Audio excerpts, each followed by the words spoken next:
Hello friends, स्वागत है आप सभी का दिलीप टेलर्स एंड बुटीक में। काफी दिनों बाद मैं फेस कैम वीडियो कर रहा हूं और वो भी मम्मी पापा के साथ में। आप सभी लोगों को मैं बताना चाहूंगा कि आज का जो टॉपिक है बहुत इंपॉर्टेंट होने वाला है उन सभी लोगों के लिए, खासकर बिगिनर्स के लिए।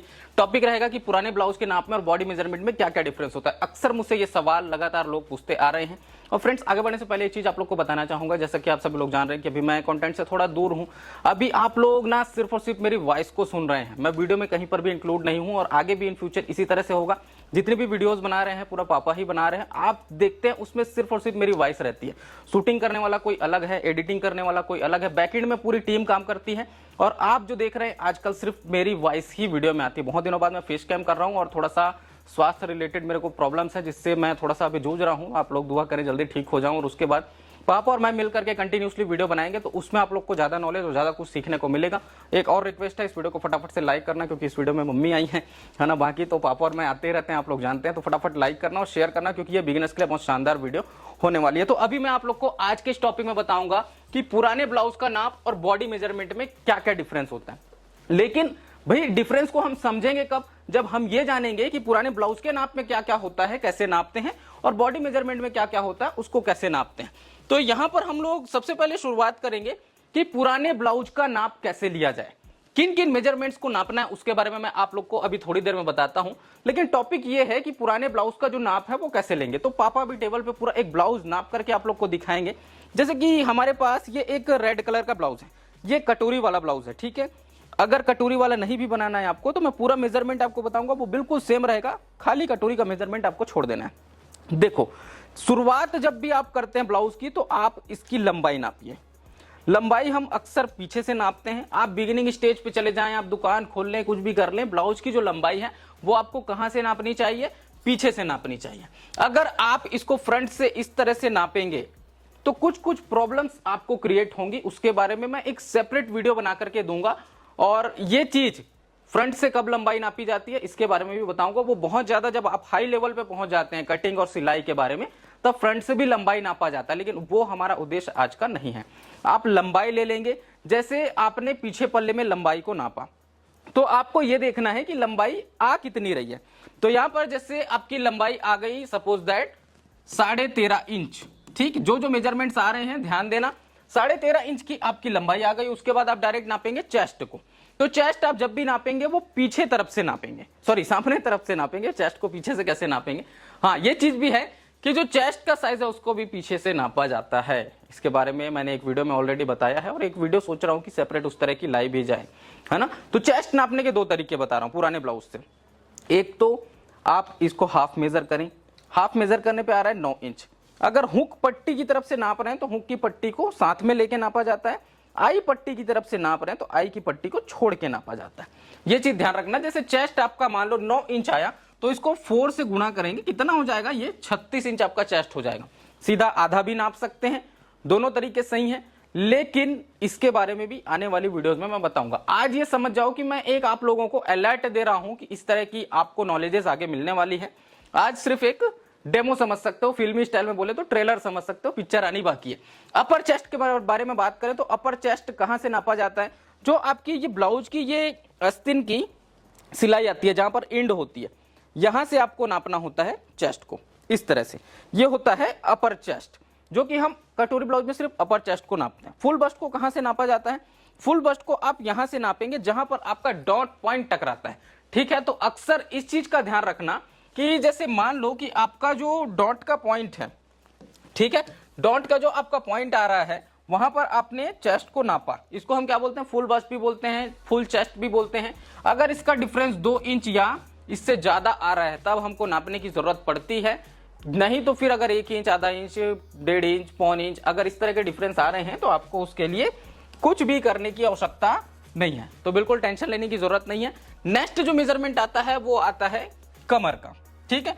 तो यहां पर जैसे हम मान लेते हैं कि ये आपका मेजरमेंट आया 38 मान लो। अब आते हैं हम कमर पे। तो अक्सर कमर के बारे में जब मैं बात करता हूं तो कमर का जो स्टैंडर्ड जो डिफरेंस आता है 5 से 6 इंच का आता है। इस ब्लाउज में भी जैसे हम देखें नाप करके, तो इसका जो कमर आ रहा है कितना आ रहा है? ये आ रहा है अप्रॉक्स 31। तो 31 आ रहा है, मतलब 5 इंच का डिफरेंस है आपके चेस्ट से। ये आपका कभी 32 भी हो सकता है, कभी 33 भी हो सकता है, 34 भी हो सकता है। मतलब इमेजिन करके देखिए 36 इंच का चेस्ट, 34 इंच का कमर, ऐसा भी हो सकता है और कम साइजों में अक्सर ये चीजें होती हैं। इसके बाद आते हैं हम कमर के बाद डॉट के पॉइंट पर। ये बहुत इंपॉर्टेंट मेजरमेंट है, चाहे बॉडी से नापे चाहे ब्लाउज से, ये चीज नापना जरूरी होता है। बॉडी मेजरमेंट में कैसे डॉट पॉइंट को नापते हैं ये बताऊंगा अभी। तो ये जो आपका डॉट का पॉइंट है, मान लो कि ये पॉइंट आपको मिल रहा है 10 इंच पर, ठीक है। कटिंग में इसको हम आधा इंच मार्जिन के साथ लेते हैं। उसके बाद सामने का गला और पीछे का गला, ये दो मेजरमेंट है जो मुख्य रूप से नापे जाते हैं, क्योंकि इसी पे डिपेंड रहता है हमारा शोल्डर कि कटिंग में शोल्डर कितना लेना है। सामने का गला मान लो आ रहा है 7 इंच और पीछे का गला, तो अप्रोक्स इसमें पीछे का गला आपका आएगा 10.5 इंच, ठीक है। तो ये आपको नाप करके इस तरह से देख लेना है, एक्यूरेट 10.5 इंच यहां पर आ रहा है, ये देखो। और शोल्डर का मेजरमेंट, अब यहीं पर थोड़ा सा चेंजेस होते हैं पुराने ब्लाउज के नाप में, बॉडी मेजरमेंट में जो चेंजेस बताऊंगा इसको ध्यान रखना। जब भी हम शोल्डर को नापते हैं, देखो ब्लाउज को रखने का एक तरीका होता है, मैं आपको कुछ चीजें बता रहा हूं। जैसे ये ब्लाउज है तो इसमें एक चीज का ध्यान रखना कि ब्लाउज का जो गला आप नापते वक्त इसको ऐसे फैला के नहीं रखोगे, ऐसे ज्यादा अंदर करके नहीं रखोगे, थोड़ा बहुत भी अंदर नहीं रखोगे, एकदम नॉर्मल रखोगे जहां पर आपका गला बराबर रहे। और उसके बाद आपको एक आस्तीन के ज्वाइंट से दूसरे आस्तीन के ज्वाइंट को नापना है, ये होता है शोल्डर। और बीच का जो आप डिस्टेंस नापते हैं गले का, वो क्या होता है गले का फैलाव। तो जैसे मान लो यहाँ पर आपका शोल्डर आया 9 इंच का, ठीक। गले का फैलाव आप देख लेना 4.5 आ रहा है कि 5 आ रहा है, आमतौर पर उतने ही आते हैं। इसके बाद हम देखेंगे क्या, आस्तीन की लंबाई। बहुत ज्यादा मेजरमेंट्स पे नहीं जाएंगे, बहुत ज्यादा, क्योंकि बिगिनर्स के हिसाब से हम देख रहे हैं और बिगिनर्स को भी आजकल थोड़ा एडवांस बताना जरूरी है ना। तो ये जो मेजरमेंट है ये आ रहा है आपका अप्रॉक्स मान लो 4 इंच, मान लो, चलो जितना आ रहा है उतना ही बताना जरूरी नहीं है। जैसे 4 इंच आ गया। गोलाई की अगर हम बात करें तो गोलाई किसको बोलते हैं, जहां पर आपकी आस्तीन की लेंथ एंड हो रही है, समाप्त हो रही है आस्तीन की लंबाई, वहां पर आपको गोलाई नापना है। कितना आ रहा है 6.5 इंच। अब लास्ट में एक जो मेजरमेंट बच जाता है वो होता है आर्म होल का, ठीक।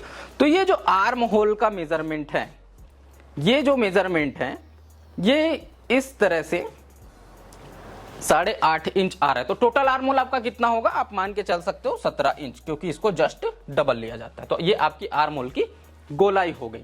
अब ये तो मेजरमेंट जो मैंने बताया, इतना मेजरमेंट ये पुराने ब्लाउज से लिया गया है। अब इसमें एक मिस्टेक और हो गया, मेरे से नहीं, मतलब हुआ है किसी से। नाप का जो ब्लाउज है वो बहू का है और नापना सास को है, ये थोड़ा सा दिक्कत वाली बात है। तो मैं अभी आप लोग को क्लियर करता हूं कि बॉडी का मेजरमेंट कैसे लेते हैं। कोई दिक्कत नहीं है, पुराने ब्लाउज के नाप को आपने कंप्लीटली देखा कि कैसे यहां पर नापा जाता है। अब एक परफेक्ट बॉडी मेजरमेंट कैसे लेते हैं उसको मैं समझा रहा हूं। तो पापा जो है मम्मी का पूरा कंप्लीट मेजरमेंट लेकर के बताएंगे, मैं आपको थोड़ा सा गाइड करते जाऊंगा। जैसे शुरुआत हम करते हैं तो लंबाई से। अब बॉडी मेजरमेंट में एक चीज, एक कॉन्सेप्ट चेंज होता है, उसको समझना। वो क्या है कि जब आप पीछे कर लेते हैं किसी भी कस्टमर को या जिसके लिए भी आप ब्लाउज बना रहे हैं, तो आपको कुछ कुछ चीजें साथ में नापनी होती हैं। जैसे कि लंबाई आप सबसे पहले नापेंगे, तो आप लंबाई पहले किस प्रकार से नापेंगे उसको देखिए। ये यहां पर इस तरह से जहां तक आपकी ब्लाउज की लेंथ है आपको कंप्लीट इस प्रकार से नाप लेना है, ठीक है, चाहे वो जितना भी आ रहा हो। उसके बाद क्या करना है, यहीं पर आपको शोल्डर का मेजरमेंट ले लेना है, क्योंकि शोल्डर आप पीछे से नापते हैं, ठीक है। तो पीछे से जैसे शोल्डर को नापा जाता है, अक्सर देखना सामने से नहीं नापा जाता। जो भी बॉडी मेजरमेंट में शोल्डर आ रहा है उसको नोट करते हैं। मैं एक चीज यहां पर नोट करता हूं, जो शोल्डर का मेजरमेंट है, जो बताने लायक है वो मैं आपके लिए नोट कर रहा हूं। जैसे यहां पर आया 14.5, ठीक, ये आपका शोल्डर का मेजरमेंट। उसके बाद ये शोल्डर की जो पट्टी है ये तो आप नाप सकते हैं, नहीं नापना कोई दिक्कत नहीं, वो गले के हिसाब से सेट हो जाता है। पीछे का गला ये नापा जाता है, लेकिन यहाँ पर बोट नेक पहना हुआ ब्लाउज है तो नापने की जरूरत नहीं है। बाकी पीछे का गला जितना आपको डीप रखना है वो नापा जा सकता है। एक चीज और नापा जाता है, वो क्या है कि गले का फैलाव, गले की चौड़ाई कितनी है, ये थोड़ा सा समझना, क्योंकि बॉडी पर जाने के बाद अक्सर गला फैलता है। तो ये एक बार नाप करके देख लिया रहना कि कितना फैल रहा है। अब पीछे से जो मेजरमेंट्स हमको लेने हैं वो समाप्त हो गए। अब हमें जो भी नापना है वो सामने से नापना है, ठीक। तो कस्टमर को आप सामने करेंगे, उसके बाद आपको अपर चेस्ट, फुल बस्ट और कमर, ये कंटिन्यू तीनों नाप लेने, हाथ ऊपर करा के, ठीक है। तो ये इस प्रकार से सबसे पहले आपको क्या नापना होगा, अपर चेस्ट, ये ऐसे, इनके में 39 आ रहा है, उनके में कितना आया था 36, जो पुराने ब्लाउज पे नापे थे। अभी यहां पर देखना ये जो है 40 इंच चेस्ट आ रहा है। तो जैसे मैंने कहा कि अपर चेस्ट फुल बस्ट में अगर 2 इंच या उससे ज्यादा का अंतर है तब हमको सोचने की जरूरत है। कभी कभी 3 इंच 4 इंच इस तरह से डिफरेंस आ जाते हैं, और उससे कम है तो सोचने की जरूरत नहीं है, फिर फुल बस्ट और अपर चेस्ट का कोई मतलब नहीं। अभी यहां पर बात करेंगे कमर की। तो ये इस तरह से कमर कितना आ रहा है, अप्रॉक्स 35, अगर टाइट नापेंगे तो, लूज नापेंगे तो 36। अभी यहाँ पर कुछ चीजें और बताऊंगा। हमने चेस्ट ले लिया, जैसे मान लो हमारा चेस्ट आया कितना 39, हमने अपर चेस्ट नापा ये 39 आया, मान लो ये चेस्ट आया वो 40 आया फॉर एग्जांपल, कमर हमने नापा ये 35 आया। ये 3 मेजरमेंट्स हमने नापे। अब आते हैं डॉट के पॉइंट पर। तो डॉट का पॉइंट बॉडी से कैसे नापते हैं, जैसे मैंने कहा कि मैं आपको एक ब्रीफ आइडिया दूंगा कि किस प्रकार से नापना चाहिए, है ना, क्योंकि अगर आप एक जेंट्स हैं और लेडीज का नाप ले रहे हैं तो बहुत सारी प्रॉब्लम्स आपको फेस करनी पड़ती। आप एकदम कंफर्टेबल, कुछ लोग घबराते भी हैं, और सच बताऊं ना फ्रेंड्स, तो सच में शुरू में मैं भी बहुत घबराता था लेडीज का नाप लेने के लिए, डर लगता था मुझे भी, लेकिन अब इस फील्ड में आ गया तो कैसे ही करूँ, है ना। उसके बाद शोल्डर से जैसे ही रखेंगे तो एक ब्रीफ आइडिया आपको मिल जाता है कि डॉट पॉइंट कहां पर आ रहा है। ये देखो इस तरह से जहां पर उभरा हुआ हिस्सा आपको मिलेगा वही आपका डॉट का पॉइंट है, एकदम क्लियर, ज्यादा कुछ बोलूंगा नहीं। उसके बाद आ जाएंगे हम सामने गला, पीछे गला। पीछे गला तो हमने जैसे नाप लिया, सामने का गला आपको नाप करके देख लेना है कितना है। ये पुराने ब्लाउज के नाप और बॉडी के नाप में कोई चेंज इसमें नहीं आता है। आस्तीन की लंबाई गोलाई ये भी बिल्कुल सेम रहता है, इसमें भी कोई चेंज नहीं है। अब आएंगे हम, जो स्टेप है वो लास्ट स्टेप, वो है आर्म होल। तो बॉडी पर आर्म होल को किस प्रकार से मेजर किया जाए, आप हाथ को पहले ऊपर कराएंगे ये इस तरह से। जैसे मैंने कहा कि जब आप चेस्ट नापते हैं, चेस्ट, कमर और अपर चेस्ट, उसी समय आप आर्म होल को भी नाप सकते हैं, क्योंकि हम चाहते हैं कि कस्टमर को ज्यादा इरिटेट ना करें, कम से कम तकलीफ हो जब भी आप बॉडी मेजरमेंट लेंगे। क्यों मैं इन चीजों को बोलता हूं, क्योंकि जब आप कस्टमर हैंडल करते हैं ना तो आपको बहुत सारी चीजों का एक्सपीरियंस होता है, मैंने भी किया है, मुझे पता है कस्टमर कब कब इरिटेट हो जाते हैं, तो इन सब बातों का ध्यान रखना। आर्म होल के मेजरमेंट में बॉडी मेजरमेंट पुराने ब्लाउज में कोई अंतर नहीं है। अब ये टॉपिक होता है समाप्त। आपने देखा दोनों में किस तरह से मेजरमेंट लेना है, ठीक। अब कुछ इंपॉर्टेंट बात बता रहा हूं, उसको ध्यान देना। जैसे आपने चेस्ट नापा, यहां पर थोड़ा सा मिस्टेक है चेस्ट और अपर चेस्ट के मेजरमेंट में, तो मैं इसको थोड़ा करेक्ट करता हूं। आपका अपर चेस्ट जो है वो 39 होगा, ठीक, और चेस्ट जो है वो 40 होगा। ये थोड़ा सा उल्टा लिखा गया था, छोटा छोटा लिखा है ना, दिखता नहीं, इतनी सारी लाइटें हैं, थोड़ा तामझाम ज्यादा रहता है।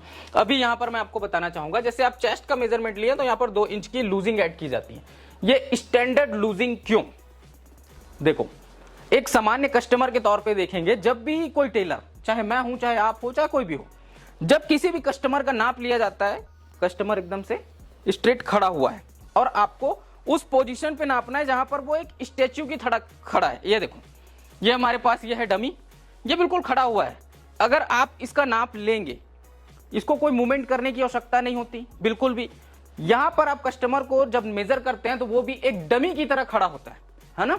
लेकिन ब्लाउज को पहनने के बाद वो डमी की तरह खड़ा तो नहीं रहेगा, उसको मूवमेंट करना है, चलना है, फिरना है, घर के काम करने, पार्टी में जाना है, जहां भी जाना है, तो उसके लिए ये स्टैंडर्ड लूजिंग दी जाती है। आप लोग अक्सर पूछते हैं ना कि लूजिंग क्यों दी जाती है, ताकि कस्टमर को कंफर्ट फील हो। एकदम से टाइट पहना देंगे, फिट तो चला जाएगा, लेकिन उसके बाद वो हाथ को ऊपर नहीं कर पा रही, नीचे नहीं कर पा रही, आगे नहीं कर पा रही, तो क्या मतलब था।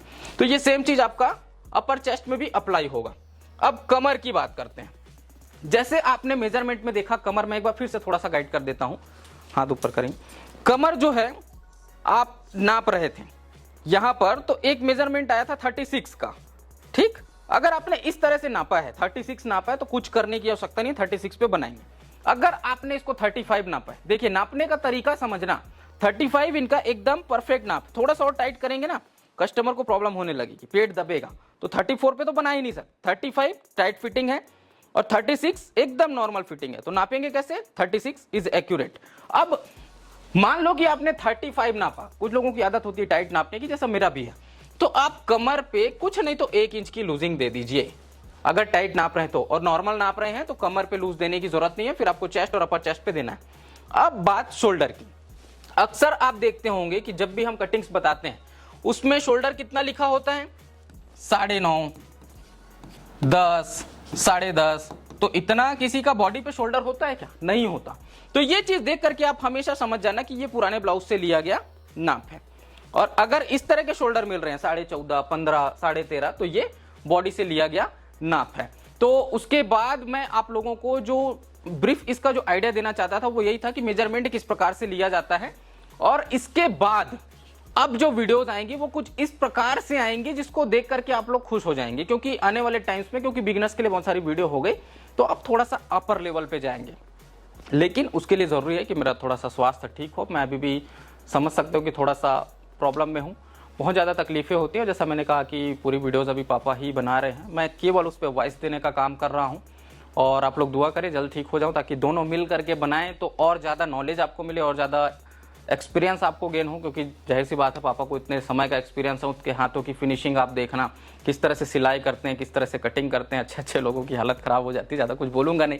तो चलिए आज की इस वीडियो को यहीं पर एंड करते हैं। एक बार फिर से कहूँगा, मम्मी इस वीडियो में आई हैं तो इस वीडियो को लाइक करें, शेयर करें। और कुछ बोलना चाहोगे? नहीं हैं? नहीं बोलना? नहीं।